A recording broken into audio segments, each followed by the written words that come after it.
स्वातंत्र्याच्या तब्बल 69 वर्ष वीज नसताना आयुष्य जगलेल्या ग्रामस्थांच्या जीवनात आता प्रकाश आलाय।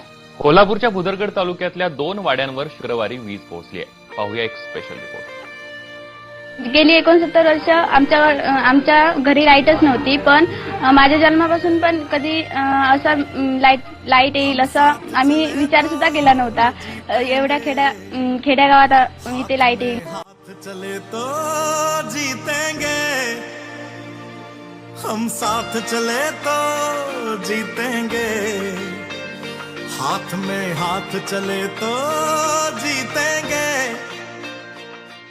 डोंगराळ भाग, जंगलाचा भाग म्हणून खरं तर या परिसराला ओळखलं जातं। या नागरिकांचा त्रास लक्षात घेऊन भुदरगडचे आमदार प्रकाश आबिटकर यांनी प्रयत्न करून या गावांपर्यंत वीज पोहोचवली।